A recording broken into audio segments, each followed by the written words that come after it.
and honorable colleagues, according to our Constitution, the Bill of Rights is a cornerstone of democracy in South Africa. It enshrines the rights of all people in our country and affirms the democratic values of human dignity, equality, and freedom. Further, it is the responsibility of the state, and I quote, to respect, protect, promote, and fulfill the rights in the Bill of Rights, close quote. As the IFP, a party that has its foundation firmly planted in Ubuntu, as well as the key values of solidarity, freedom, and unity in diversity, we affirm our support for and the importance of a human rights-based culture as we fight the scourge of racism, xenophobia, and intolerance.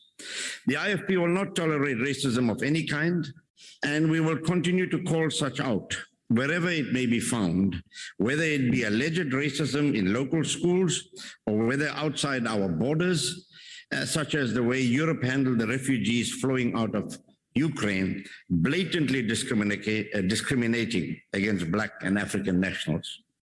Chairperson, the IFP further has also gone on record to state that the rights of any person residing within our borders needs to be protected, whether they be asylum seekers or illegal immigrants. We will not accept or support any form of xenophobic action. We would like to state plainly that campaigns such as Operation Dudula cannot take the law into their own hands. Everyone is equal before the law and must respect the rule of law. And I'm glad that the Honorable President of the country confirmed that yesterday in the speech. However, here, government and the Department of Home Affairs has failed us. Their complete inability to manage our borders, as well as to keep track of and deal with those who make their way into South Africa illegally, has only served to intensify the anti-foreigner sentiments around issues such as jobs and healthcare.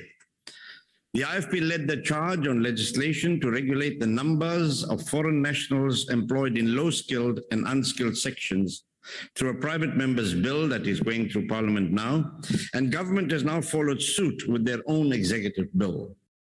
We trust this will serve to dispel some of the misconceptions that fan the flames of xenophobia in our communities. The topic for today also deals with intolerances, Honorable Chairperson. With rights come responsibilities. This is something none of us, particularly those entrusted with the task of governance and oversight, can forget. As the IFP, we strive to instill a commitment to servant leadership and the importance of tolerance throughout our leadership structures. It was therefore of great concern to see several media reports during the past week where representatives of the ruling party, the ANC, were allegedly caught on camera engaging in violent acts where ward committee elections were taking place. And it was on Human Rights Day in Nogal.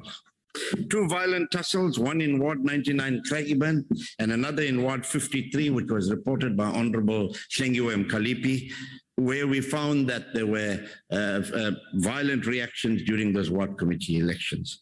The whole issue of the process of ward committee elections needs to be revised to ensure representativity based on voting station representation rather than political parties coming there and taking the cream of the crop and all the members that sit on these ward committees. The Minister of COPTA needs to look at the current processes. This unacceptable behavior, particularly for South Africans, cannot be tolerated, where people are deprived of the basic human rights. And yet they fought bravely, some making the ultimate sacrifice to ensure a society based on fundamental rights. We must do better and be better so as to build a united and democratic South Africa, free of racism, xenophobia, and related intolerances. I thank you. Time's up. Thank you. Yeah.